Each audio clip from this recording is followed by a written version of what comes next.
He has seconds to save a $13 billion U.S. Navy aircraft carrier before it rolls too far to recover. The deck snaps hard to port. Fighter jets begin to slide across the surface, and the ocean is about to hit them broadside. Then it hits. A wall of ocean slams into the bow. It explodes across the flight deck. Not spray, not waves, a moving wall of water slamming into aircraft, tearing across steel, forcing everything sideways. Inside the bridge, he sees it immediately. They are losing control. Another wave is forming ahead, bigger than the last, steeper, and this time they won't cut through it clean. If he gets this wrong, the carrier won't just roll, it will take the wave broadside, and 100,000 tons of steel will be at the mercy of the ocean. No backup, no room to turn, just one decision and seconds to make it. This isn't just bad weather. This is the kind of storm that pushes even a nuclear aircraft carrier to its limits. Because a carrier doesn't move like a normal ship. It's over 300 meters long, over 100,000 tons of steel, and built to launch aircraft, not fight the ocean. Which makes one thing very clear: it doesn't turn very fast. And right now, that matters. The wind is hitting from an angle, not head-on, but predictable. That means every wave is striking differently. On the flight deck, everything is already under pressure. Jets are tied down, but barely. Each one weighs over 20 tons. If one breaks loose, it doesn't slide gently, it becomes a moving weapon. Inside the ship, the systems are holding, for now. Inside the bridge, he doesn't move at first. He just watches. The horizon is gone, replaced by gray water and rising walls of waves. The windows shake with every impact, but his eyes stay locked forward. He's seen storms before, but not like this. Not this unstable. Not this aggressive. His role is simple on paper: maintain course, keep the ship stable, protect the carrier.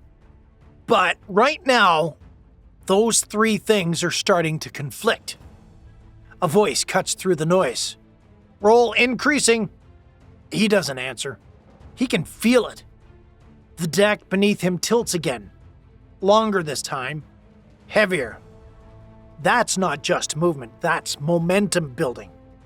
His hand moves slightly toward the helm control. Not reacting, thinking. Because every option has a cost. If he turns into the waves, he risks losing speed and control. If he holds course, the next wave could hit from the side. And if that happens, 100,000 tons won't respond quickly. It will keep moving even after the wave hits. Another impact shakes the bridge, harder. The wave is closer, larger, and forming at the worst possible angle. He glances once at the instruments. Wind, direction, speed, roll angle, all trending the wrong way. There's no perfect move left, only a better mistake. And whatever he chooses, he won't get a second chance to fix it. An aircraft carrier like this isn't defenseless against the ocean, but it doesn't beat the sea with strength. It survives by balance. Up on the deck, the ship feels alive. Not steady, not controlled, but fighting. Every wave pushing it off balance, every system trying to pull it back. And right ahead, another wave is building. Higher, steeper, and perfectly positioned to hit them from the side. This wave ahead is no longer just a threat. It's a decision. Dead ahead, it's survivable. Take it wrong, and it isn't. Angle worsening. The call comes in, tight, controlled, but different now, because everyone sees it. The wave isn't lining up with the bow anymore. It's shifting, sliding off to the side, and that changes everything. If they meet it head-on, the ship climbs it, takes the hit forward. That's what it's built for. But they're not lined up anymore. And correcting that takes time they don't have. He has two options: turn into it hard, force the bow back into position, but that means exposing the side of the ship, even for a few seconds.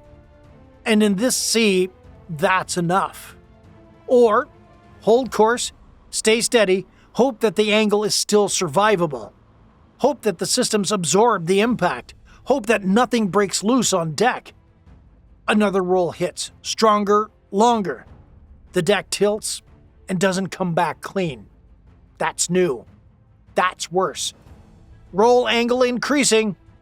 No one repeats it, they don't need to. He's already made the calculation. Turning is risky, holding is worse. But if that wave hits broadside, the ship won't just roll, it will keep going, and recovery won't be guaranteed. The wave is seconds away now, growing, shifting, locking into its final shape. He tightens his grip. No more time to think, only time to act. He turns, not full, not aggressive, just enough to bring the bow closer into the wave. For a moment, it looks like it might work. Then the storm shifts again. The wind spikes harder than before. The wave doesn't stay where it should. It drifts just enough to stay off the bow. The roll increases as the carrier exposes more of its side. For a few seconds, it's worse. Much worse. The deck tilts hard. On the flight deck, another jet shifts half a meter. Chains scream under the tension. Another second like that and they start snapping. Come on, come on! Someone mutters it. No one answers. All eyes are forward. The bow keeps turning. Slowly, painfully slow. The wave is right there now. Towering, breaking at the top. If they don't finish the turn, it hits them broadside, full force. No recovery. But if they overcorrect, they risk burying the bow straight into it. That's a different problem. Same outcome. The ship pushes harder into the turn, engines driving, rudder fighting water that won't flow clean. Everything is at its limit. And just before the impact, the bow finally lines up.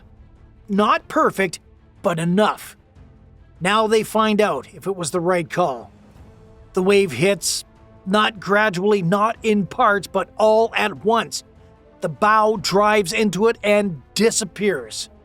Water explodes upward, slamming over the front of the carrier and tearing across the deck in a single violent surge. For a split second, there's no horizon, just water. The entire ship shudders. Not a vibration, a full body impact, like hitting something solid at speed. Inside the bridge, everything jolts.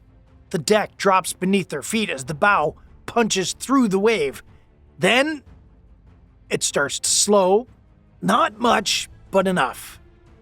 Roll decreasing. The call is quiet, almost careful, like saying it too loud might reverse it. The ship settles, not stable but no longer losing it. Outside, the water clears just enough to see forward again. The wave is behind them now, broken, past. Inside, the system's reading begin to steady. Wind still high, seas still violent, but the worst of it is over. He doesn't step back, he doesn't relax, because the storm isn't done, but the ship is still under control, and that wasn't guaranteed. No alarms sound, no one celebrates, because that's not how this works. If a carrier reaches this point, it means things already went wrong. Too close, too unstable, too little margin. On paper, a ship like this is built for war, with missiles, aircraft, and layered defenses. But none of that matters out here in this storm, because the ocean doesn't care what you carry, or how much it costs. It doesn't care how advanced the ship is. $13 billion doesn't make it untouchable. It just makes the consequences bigger. Up on deck, crews move fast, checking chains, inspecting aircraft, looking for anything that shifted, Anything that might have cracked? Anything that almost failed? Because almost, out here, is a warning. Inside the bridge, the course is steady again. It's not perfect, but it's controlled, and that's enough. Thousands of people are still on board. Dozens of aircraft are still secured. The mission is still intact. All of it. Balanced on one decision made in a few seconds. He doesn't say anything. Doesn't need to.